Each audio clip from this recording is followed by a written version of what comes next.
Hello, everyone. Andrew, thank you for that introduction.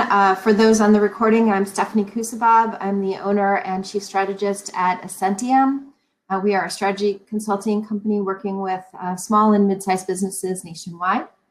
And I'm excited to be here with all of you today. Thank you so much for joining us for this facilitated session. This is going to be a little different than some of the things that you've seen already today, although we've had some fantastic presentations and terrific information.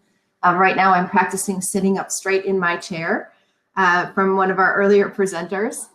But before we get started with the actual discussions and breaking out into discussion groups, I thought I'd just set the stage a little bit and share a couple of things. As you know, we've all been in this sort of crisis mode and trying to work through pivoting our businesses and figuring out how to move forward. And I'm excited to say that we're now sort of starting in this Restore Illinois recovery phase. And I know it's been a bit interesting and we're all sort of feeling our way through it together. But one of the things that I've started to see in online and in social media is a lot more discussion about moving forward. And there was a recent McKinsey report that talked all about the restart. And it provides 8 actions that CEOs can take to ensure a safe and successful relaunch of economic activity. If you want to read it, you can actually just search in Google McKinsey Restart and you will find this article. It's geared towards more mid and large size companies, which is fairly typical for McKinsey. But what they had to say, really, there's a lot of applicability to the organizations that are operating within Edgewater and the surrounding communities of Chicago. And some of the things that they talk about, they're all here, but providing customers with safety guarantees that restore the health of employees, obviously things that are completely top of mind for all businesses right now, especially as we think about how to restart and restart safely. There's a lot of other considerations, and I won't go through all of them because I want to make sure that we have time to really have some good, solid conversations in the breakout groups. But I do want to spend a few minutes setting that up by talking about this idea of sustaining value creation that was born from crisis. You've all been making these massive pivots. All of the businesses that I've been to or have talked to are making changes. Because of Corona, this is really unusual circumstances. It's been a very difficult time. We've been forced to make a lot of short-term decisions, a lot of really quick things that have had to happen in order to sustain business or to be ready to reopen your business and to figure out how to sort of survive in the meantime. Some of them have been really that survival crisis type of things that are short-term immediate needs, whether that's providing PPE and figuring out how to do that and to provide for the safety of your customers and your employees as they return to work, or if it was actually pivoting your business for the short term to produce these things, right? We've all seen the stories in the news about manufacturers pivoting to start producing hand sanitizers or to start sewing masks, cloth masks, etc. Either whether that was for personal survival or to help from a brand building perspective, those are really survival crisis type of operations. But what we're talking about today and what I'm starting to really see more people focusing on is those kinds of pivots that you've made that are really value creating. These are the things that are strategic. They're aligned to your brand and your mission. And this is really where we are in the process. As soon as we have the green light to start moving forward, we need to be thinking about what's the next level, what's that next stage, just like Governor Pritzker has thought about what all the phases are in our reopening, and he can still adjust and change things over time. It sort of is the same for you and your business. It's easy to get stuck in the short term, to stuck in the immediate. And sometimes there's things that you've done in the immediate that can actually help carry you forward. Things that are things like that will expand your market, that will reduce your time to serve, things that are really responsive to a new need in your marketplace, something that builds loyalty, brand loyalty. And we know that there are businesses in Edgewater that are doing this every day. Probably many of you are already doing these things. Whether you're thinking about them in terms of them being a short-term initiative or a long-term initiative, you might not quite be at the long-term phase, but it's about time to start thinking that way if you aren't already.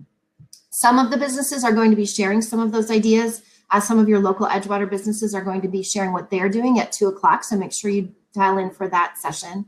But I also wanted to share just a few examples to get your creativity juices flowing, if you will. A few examples that I've seen in the news that I thought were really interesting in terms of value creation. One is this art classes for kids. So their initial mission, their always mission, has been to provide lessons about fine art to kids. So this idea of bringing fine art to kids. And they've always had these in-person classes and done it at a local level. But what they've had to do as a result of the current crisis is to move to video lessons. And now they're seeing this need for summer camps, that a lot of the summer camps are going to be closed or may not be operating at full capacity. And so they're taking advantage of those opportunities. And they've done it to survive. But the interesting thing is that now they've actually expanded their marketplace. This has provided an opportunity that they may not have taken before to expand their marketplace, to be more of a national organization and even international with their online courses. So a great opportunity to expand their marketplace that has come from the crisis. This is a company, Bread. They are in Whistler, which is obviously a big tourist destination. And so a lot of their historical business has been done with the tourist trade.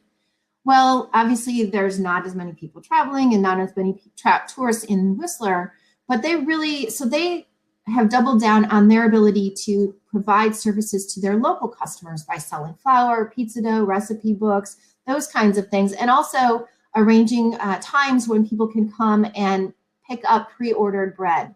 So what they've done now is created a much more loyal local customer base. So the opposite of the Art for Kids, what Bread has done is regrouped locally to find those local opportunities with the people who are there year-round. And I imagine that this will help their year-round business as they move forward.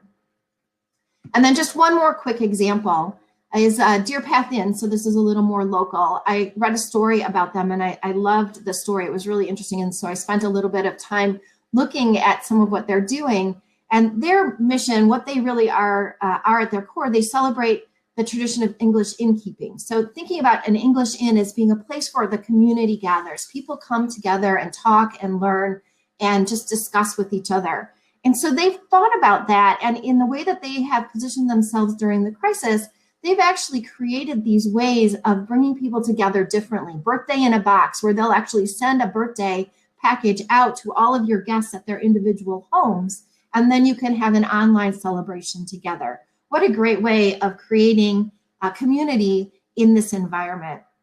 They're also thinking about what's going on with their with the staff that does have to come in and be there. They're doing daily dance breaks. And I love what they're doing is they're actually recording those and posting them to Facebook. They're also having staff during slow times. They had a number of videos of their cocktail servers or the bartenders actually creating cocktails of their choosing and showing sort of a fun video of that and posting that onto their Facebook channel. So by doing that, they're really keeping up customer engagement, where even though people can't be in the inn, they're able to feel like they're a part of this community through these things. And then the line extensions like carry out cocktail kits. I don't know about you, but I'm craving a couple of my favorite cocktails from my local restaurants. And I would love to be able to get that as part of a carry out order. So far I've asked and no one else is doing it, but I think it would be great. And I think that they've done a really fabulous job of finding a way to do this. I think what it is that they actually use the small bottles. So they give you the ingredients with a separate prepackaged small bottle of the alcohol so that they can be compliant with the local laws. But anyway, those are just a few examples. And we know that you all are thinking about and doing some of these things all the time. Or maybe there's some of you that have been a little bit stuck and can't quite get past crisis. And so what we want to do is give you an opportunity today to share your experience. We're going to use what we have in the session, what we have called sessions. And so in a moment, I'll tell you how to do that. But what we'll do is allow you to break up into smaller groups. We'll allow you to have your video and your audio on so you don't have to just use the chat. And you can have this conversation amongst each other. What we would love for you to talk about is to share how are you pivoting your business, either whether that's in short-term survival ways or more strategic value creating ways. How are you engaging with customers? One big way to create value out of crisis is to talk to your customers and understand how have their needs changed? What's new for them? What's different? What could you do that would help them with what they're facing right now? That's still consistent and in line with your brand and your mission. Also, what are you doing to prepare for phases 3 and 4? And then we know that there are some community members on here as well that are not necessarily business owners, but you are obviously an important part of the community and an important part of the businesses. Without you, the businesses will not survive. And so this is a great opportunity for businesses to hear from you as a consumer and even as a business owner to talk about your feelings and your perspective as a consumer using services from other businesses. So we believe that there's a great opportunity for collaboration here, and that's really what the Chamber is about. And so we wanted to give you this chance. Now, from a technical perspective, what you're going to do is on the left-hand side where you come into the stage or go into the expo, you'll see a sessions tag. If you click on the sessions icon, that will pull up several different session rooms. There are 8 or 10 different session rooms. Most of them will have a facilitator in there to help you get the conversation started, but really the conversation can go in any direction you want to take it. When you see that, randomly choose. I would encourage some of you to choose the bottom ones and some of you to choose the top ones so that we can have smaller groups in each one of them. It looks like we've got about 50 people on the call. So let's use the first 5 actually first so that we can get started, but feel free to, if you'd rather be in a smaller group, then go ahead and use 6 through 8.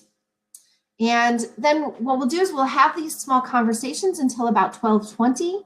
And then at that time, I'm going to ask you to break up your group and come back to the stage.